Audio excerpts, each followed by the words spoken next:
हे friends, तो चलिए आज की वीडियो स्टार्ट करते हैं। मैं फिर से लेके आ गई हूँ कोरियन ड्रामा एपिसोड 2। तो आप लोगों ने अगर अभी तक मून लवर्स के एपिसोड 1 नहीं देखे हैं तो आप वहां से जाकर देख सकते हो, या मैं डिस्क्रिप्शन में लिंक दे दूंगी, आप वहां से भी जाकर चेकआउट कर सकते हैं। तो आज मैं स्टार्ट करने वाली हूँ उसकी एपिसोड 2। और आप लोगों को एंडिंग में दिखा था 21st सेंचुरी की लड़की जो पास में आ चुकी है, जिसका नाम था सू, वो उस आदमी को देखती है, बट वो आदमी भविष्य बताता है इस दुनिया में।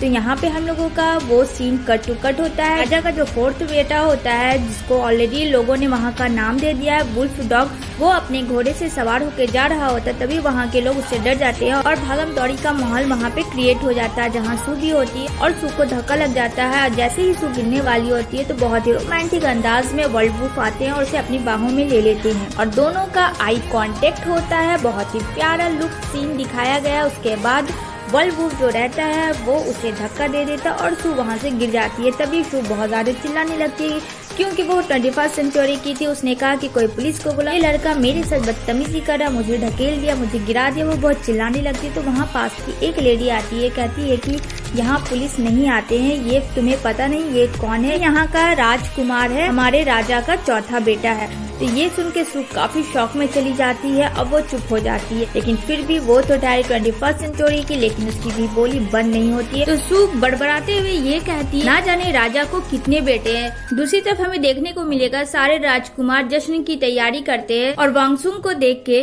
सभी राजकुमार काफी हक्का बक्का रह जाते हैं। तभी एड प्रिंस पहले की तरह उसका रिस्पेक्ट करता है और उसे कहता है कि आओ तुम भी शामिल हो जाओ। लेकिन वांगसुंग ने किसी का कुछ नहीं कहा। उसके जो सगे भाई थे वो काफी डरते थे, पहले भी उससे डरते थे और अभी से डरते। वो एक कोने में उन सारे राजकुमार दबक के बैठ गए। सारे राजकुमार बातें कर रहे थे। तभी महल की दासी आ जाती है खाना लेकर और उसके पीछे सू भी होती है। सू अपना मुंह कवर की थी क्योंकि उसने देख लिया था वंगसोंग का कुछ देर पहले उसकी लड़ाई हुई थी, हाथापाई हुई थी। इसकी वजह से वो फेस को कवर की हुई थी ताकि वो उसे पहचाने नहीं। लेकिन वांगसुंग भी उसे देखकर इग्नोर कर रहा था। तभी राजकुमार में से एक राजकुमार बोलता है कि सू पहले ऐसी नहीं थी, वो बहुत ही रिस्पेक्टफुल थी, बट अब तो एक पे एक गलतियां करती रहती है। तभी 10th प्रिंस सू का पीछा करता है क्योंकि उसे शक हो जाता है कि उसने उसे कहीं देखा था।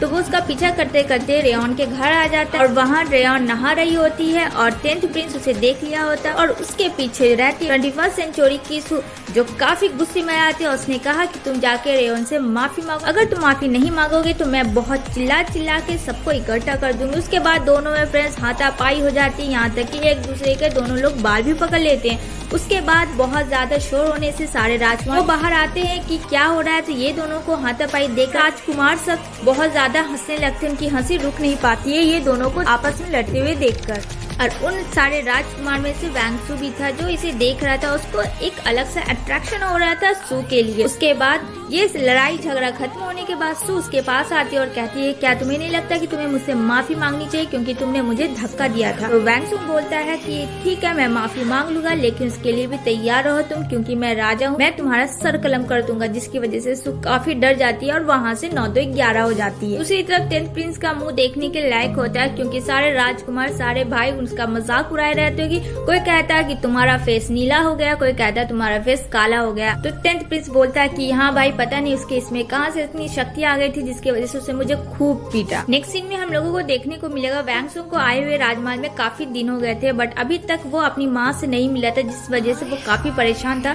पर वो अपनी परेशानियां किसी को साझा भी नहीं कर सकता, वो अपने आप तक ही रखना चाहता था। जब भी वो अपनी माँ के पास मिलने जाता, उसकी माँ उसे दरवाजे से निकाल देती या तो दरवाजा बंद कर देती थी। लेकिन इस बार उसने ठान लिया था एनीहाउ वो अंदर जाएगा। तो वैसा ही हुआ, वो जबरदस्ती महल के अंदर घुस के तो देखा वहाँ दोनों बेटे के साथ उसकी माँ काफी बिजी थी।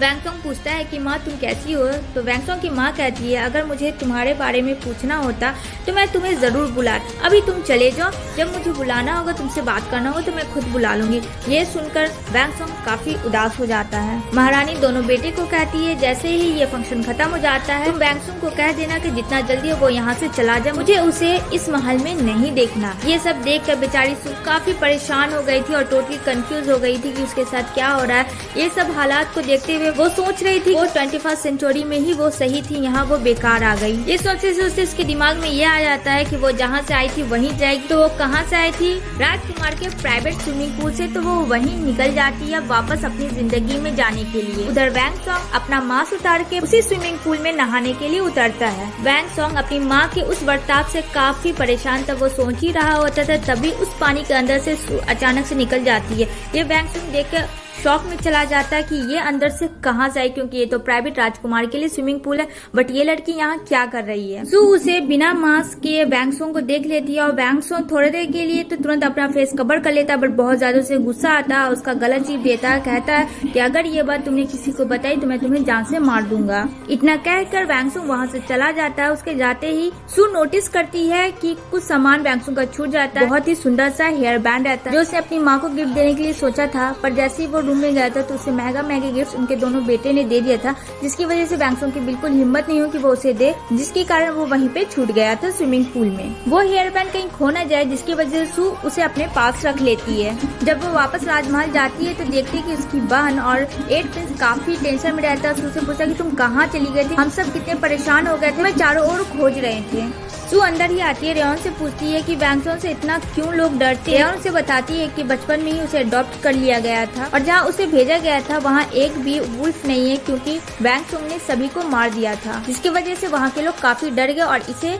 वुल्फ डॉग का नाम भी दे दिया। साथ में रेयन ने ये भी कहा कि अगर वो बिना मास्क का वैंग सॉन्ग का अगर कोई चेहरा देख ले तो वैंग सॉन्ग किसी को भी जिंदा नहीं छोड़ता। और इस चीज का तो सू को आज बहुत ही अच्छी तरीके से एहसास हो चुका, क्योंकि ऑलरेडी कुछ टाइम पहले उसके साथ ये घटना हो चुकी थी। और ये जो रिचुअल हो रहा था ये रिचुअल राजकुमार के लिए था और ये रिचुअल में लोग मास्क पहन के करने वाले थे। इससे थर्ड प्रिंस काफी फायदा उठाने वाला था, क्योंकि ऑलरेडी उसे इन्हीं राजगद्दी चाहिए थी। राजा के मरने के बाद जो बड़ा बेटे का उसका अधिकार होना चाहिए था, वहाँ पे वो और वैंग सॉन्ग दोनों ने आपस में अदला बदली कर दी थी, यानी कि वैंग सॉन्ग की जगह क्राउन प्रिंस रहेगा और क्राउन प्रिंस की जगह वैंग सॉन्ग रहेगा। क्योंकि क्राउन प्रिंस पे अगर कोई भी हमला होगा तो वैंग सॉन्ग उसे बहुत ही अच्छी तरीके से संभाल लेगा, जिसके वजह से इन दोनों भाइयों ने अदला बदली कर ली थी। नेक्स्ट सीन में हम लोगों को देखने को मिलेगा रिचुअल शुरू हो जाता है। ज्यादा स्टार्टिंग में कुछ समझ में नहीं आएगा, लेकिन देखते देखते तलवारबाजी बहुत ज्यादा लोगों की बढ़ने लगती है। तभी एक इंसान मुखौटा के पीछे काफी तेजी से वैंग सॉन्ग पे हमला कर देता है, लेकिन वैंग सॉन्ग पहले से ही इस चीज के लिए तैयार था, उसे एक झटके में ही उसको मार देता है। सभी को ये लगा कि ये हमला क्राउन प्रिंस पे हुआ। सभी राजा महाराजा एक दूसरे से बात करने लगते हैं। इसी बात से राजा भी बहुत ज्यादा परेशान हो जाते हैं, लेकिन जब देखते हैं उस मुखौटे के पीछे कौन है, जिस मुखौटे के पीछे कोई और नहीं वैंग सॉन्ग रहता है, क्योंकि पहले ही उन दोनों भाइयों ने अदला बदली कर ली थी।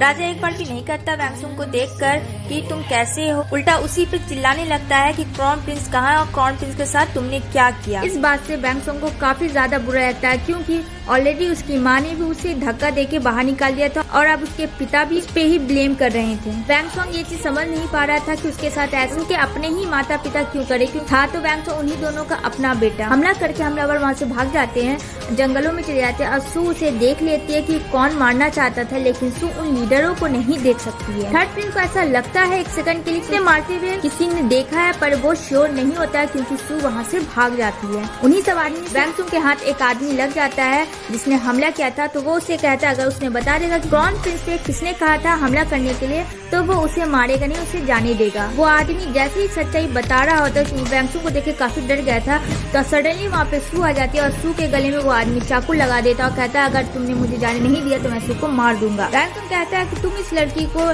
जिंदा रखो या मारो, उसे कोई फर्क नहीं पड़ता, उसे बस सच्चाई जानना है। तभी सडनली उस आदमी पे कोई खंजर फेंकता है, वो कोई और नहीं 8 प्रिंस होता है और सू को बचा लेता है। इस चीज को देखकर वैंग सॉन्ग काफी ज्यादा गुस्से में आ जाता है, क्योंकि उसके पास मात्र एक वही इंसान था जो उसे सच्चाई बता सकता था कि क्राउन प्रिंस को किसने मारा। यहीं पे ये एपिसोड एंड होती है। अगर फ्रेंड्स आप सभी ने अभी तक मेरे चैनल को सब्सक्राइब नहीं किया या फर्स्ट टाइम विजिट करते हैं तो जितना जल्दी हो मेरे चैनल को सब्सक्राइब करें। वीडियो अच्छी लगी तो लाइक शेयर जरूर करें। फिर आएंगे नेक्स्ट एपिसोड लेके, तब तक के लिए बाय बाय, टेक केयर।